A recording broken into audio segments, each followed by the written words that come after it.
آج کی گفتگو میں ہم یہ ذکر کریں گے کہ نماز کے اندر تعوذ اور تسمیہ کا پڑھنا کیا ہے اور یہ آہستہ کیوں پڑھی جاتی ہے، اونچی کیوں نہیں پڑھی جاتی۔ تو سب سے پہلے یہ یاد رکھیں کہ نماز چاہے فرض ہے، واجب ہے، سنت ہے، نفل ہے یا سنت غیر موقع ہے، الغرض کوئی بھی نماز ہے اس کے اندر تعوذ اور تسمیہ کا پڑھنا یہ سنت مبارکہ کہلاتا ہے، کیونکہ نبی کریم علیہ السلام نے اس پر مواظبت اختیار فرمائی ہے۔ دوسری بات یہ کہ اس کو ہمیشہ تعوذ اور تسمیہ کو آہستہ ہی پڑھا جائے گا، اس سے قبل ثنا آتی ہے۔ اس حوالے سے ہمارا مکمل ایک کلپ جو ہے حدیث سے ہم نے اس کو ثابت کیا کہ ثنا کے اندر کون سی دعا پڑھنی ہے، کس طرح پڑھنا ہے، وہ آپ ہمارے چینل پر دیکھ سکتے ہیں۔ تو یہ تعوذ اور تسمیہ کو آہستہ پڑھا جائے گا۔ اب اس حوالے سے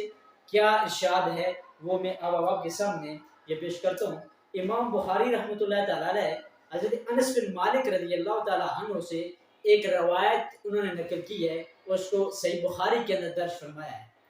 اور اس کی بالتفصیل امام مسلم نے سند کے ساتھ اس چیز کی وضاحت فرمائی ہے، وہ میں آگے انشاءاللہ اس کے بعد بعد بیان کرتا ہوں کہ حضرت انس رضی اللہ تعالیٰ عنہ فرماتے ہیں ان نبی صلی اللہ علیہ وسلم و ابا بکر و عمر کانوا یفتتحون الصلاۃ بالحمد للہ رب العالمین، کہ کریم علیہ السلام کے ذات حضرت ابوبکر رضی اللہ تعالیٰ عنہ اور حضرت عمر فاروق رضی اللہ تعالیٰ عنہ نماز کی جب قرات کرتے، یعنی اونچی آواز کے ساتھ جب نماز پڑھنا ہوتی تو کہاں سے شروع کرتے؟ الحمدللہ رب العالمین، یعنی کہ سورۃ فاتحہ سے۔ گویا کہ معلوم ہوا ثنا پڑھی جاتی تھی، تعوذ پڑھتے، تسمیہ بھی پڑھتے، لیکن وہ کیا تھا؟ آہستہ پڑھتے۔ اب اس کی تفصیل کے ساتھ امام مسلم نے اپنی صحیح مسلم کے اندر حضرت انس رضی اللہ تعالیٰ عنہ ہی سے روایت بیان کی کہ انس فرماتے ہیں صلیت مع رسول اللہ صلی اللہ علیہ وسلم و ابی بکر و عمر و عثمان،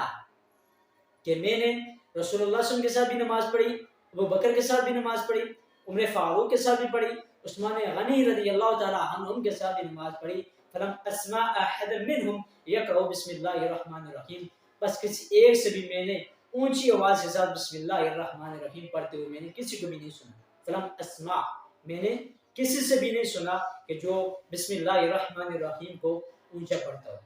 تو لہذا ثنا،